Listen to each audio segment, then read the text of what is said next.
And I thought of that later, not that even though I thought I couldn't do it. And I wouldn't went up there if I knew it was on the radio. But I did. And so I hope I meet somebody in heaven as a result. That's paid. That's my uncle and my mother and my Aunt Minnie. And this is Uncle Johnny Kelly and his wife. I didn't know she put them in there. But this is that pastor and his wife, Brother Parr from Best Young Tabernacle, they came all the way over. We formed the American Forces Cross. He told us to. We went all over England, and we had the service at Easter in the Hippodrome. That was, that was before D-Day, I believe. Anyway, it was packed out. It was advertised in the radio and the papers, and it was packed out. So we had a good number saved there. That was my cousin, my brother and his wife getting married.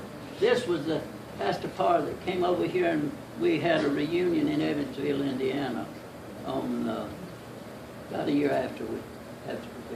That's cousin. Yeah. I think that's it. Okay. And Mr. Poole, I want to introduce you. This is Miss Pazinski. She's the teacher for the students in here, and she's a history teacher. And she has thoroughly enjoyed every word you said. I can promise you that. And understands all the places you've been. She's lived in Europe. She lived in Switzerland. She speaks French. Oh, how about that? Well, you know. I understood when you were talking about the most beautiful sight you've ever seen. Yeah. Looking at those Swiss Alps. Boy, that was the most beautiful thing. I had the same sentiment. It's beyond description. Yeah. Certainly. There is a God when you see something like that. It's undeniable. I tell you what, I said, God, if heaven's any more beautiful than this, I couldn't imagine. take it. I can't imagine. It's a beautiful country. And I know you spoke with Katie, but tell us how you're related to Katie Hersey. Her grandmother, right, Cassalee Kelly, is Cassalee's my first cousin. She's the same age as me, except I'm from January the 4th to the 12th of January, older than Cassalee, and we grew up together down there in the same church. And her grandmother, she is one godly woman. She wouldn't hurt nobody. She hurt you, boy, she'd repent in a minute. I hope I bless you, dear children. I love every one of you just the same as, you know, I can't say, it's deeper than what words can say, but I love every one of you, and I hope I've blessed you.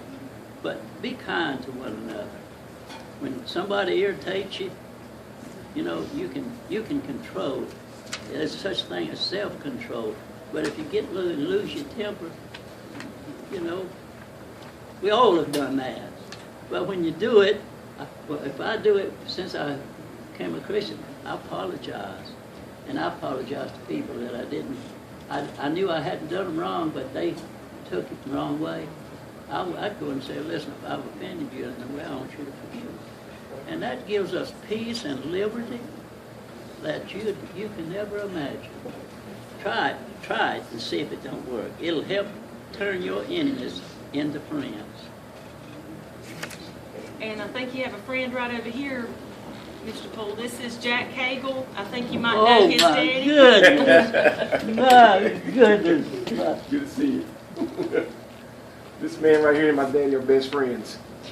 He's been to our Cagle reunion several times, and he's been like my other father. You know, he's been knowing this guy for since I was born. And I didn't know that they knew each Yeah. other until Boy, today. I didn't know you was your Jack. Yes, sir. Good to see you. I came to see you. Bless your heart. This- I wish your dad could have come. I was going to wake him up, but he's still asleep. You're spring chicken. These guys go way back, and this man right here he does not see color.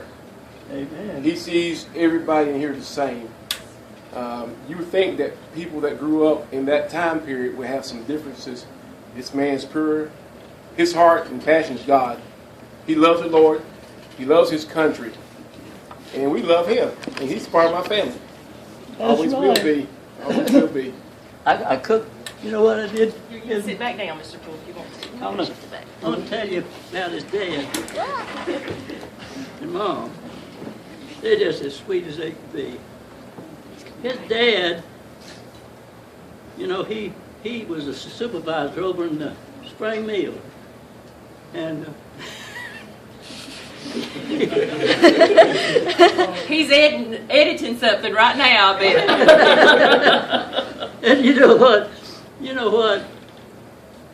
Hey, somebody over there said the N-word about a fella that made a mistake and said, you know, and he said, well, do you mean an N white or an N black?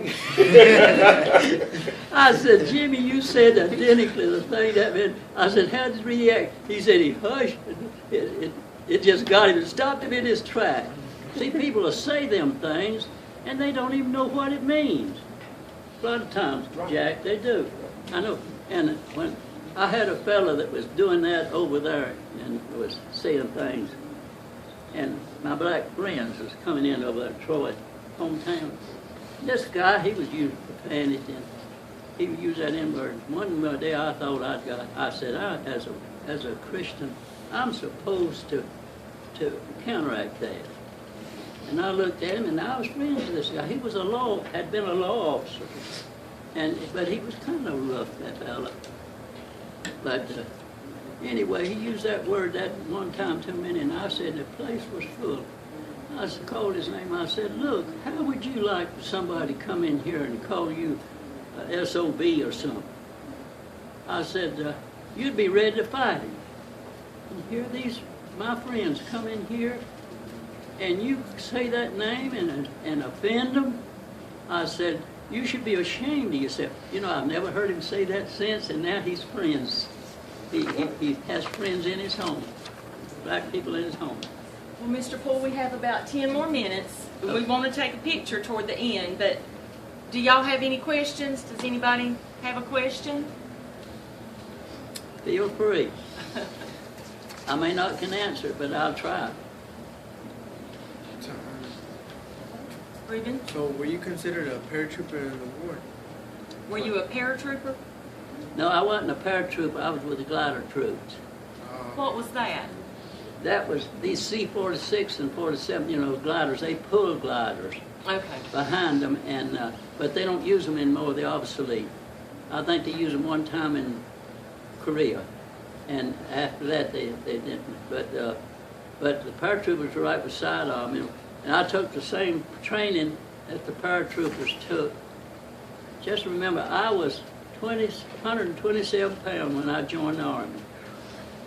And I was a runt, but I'd taken care of the farm from 13 till I was 18. My dad died, you know, he passed